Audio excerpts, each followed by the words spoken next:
Баярлалаа. Мэдээ үргэлжилж байна.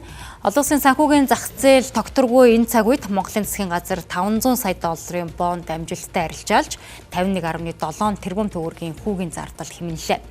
Сенчури 5 бондыг 3 дугаар сарын 3-нд олон улсын зах зээлд амжилттай арилжаалж 500 сая Америк долларын бондыг 6 жилийн хугацаатай 595% хүүтэйгээр амжилттай арилжаалж 2026 онд төлөгдөх 5.1% хүүтэй Номад бонд, за 2028 онд төлөгдөх 865% хүүтэй Сенчури 2 бондоос 321.6 сая Америк долларыг тус буцаан худалдаа авах үргийн зохицуулалт хийсэн байна.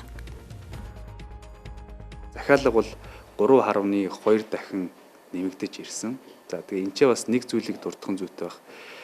Роучо дуусаад одоо бид нэр одоо тендерээ аваад гэдэг нь болохоор одоо бид нэр энэ шинэ босгосон бондороо өмнөх бондынхан юугаа солих гэж штэ тэ. Тэгэхээр солихдоо энэ одоо хэмжээгээр өмнөх бондуудын мань эзэмшиж байгаа хүмүүстэй за би шинэ бонд гаргах гэж шүү.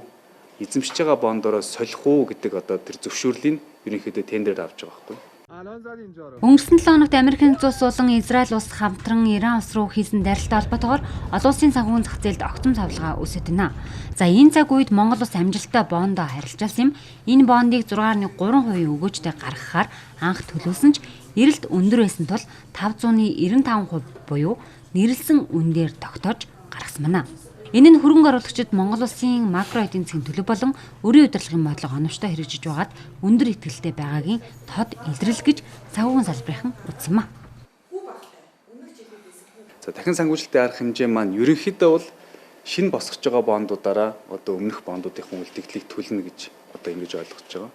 За тэгэхээр бол яг хөө өнгөц харах юм бол энэ үрийг өрөөр төлөөд байгаа боловч энэ цаанаа бас 2-3 ач холбогдолтой. За мэдээж нэгдүгээр ач холбогдол бол засгийн газар хэдий хэмжээний бага купонтой хэдий амжилттай бонд гаргаж чадна. За тэр хэмжээ нь болохоор одоо ингээд манай хувийн хвшлийн олон улсын зах зээлээс мөнгө босгох одоо өгөөжийн мөрөө болж өгдөг. Өөрөөр хэлбэл манай энэ купон яаж тогтдог вэ? Одоо энэ 5.9% бол яаж тогтдог вэ гэхлээр энэ одоо Америкийн төв банкны 6 жилийн хугацаатай үн цасны одоо купон дээр нэмэх нь Монгол улсын эрсдэл хэд хэмжээгээр харагдаж байна. За тэдний хэмжээгээр одоо ингээд зах зээлийн хүү бол одоо манай дээр ингээд тогтдгоо гэсэн. Хувийн хвшлийн үед энэ яг адилхан. Монгол улсын засгийн газар нь олон улсын санхүүгийн зах зээл дээр хэдийн хэмжээний купонтой байна. Тэрэн дээр нь тухайн байгууллагын эрсдлийг нэмээд.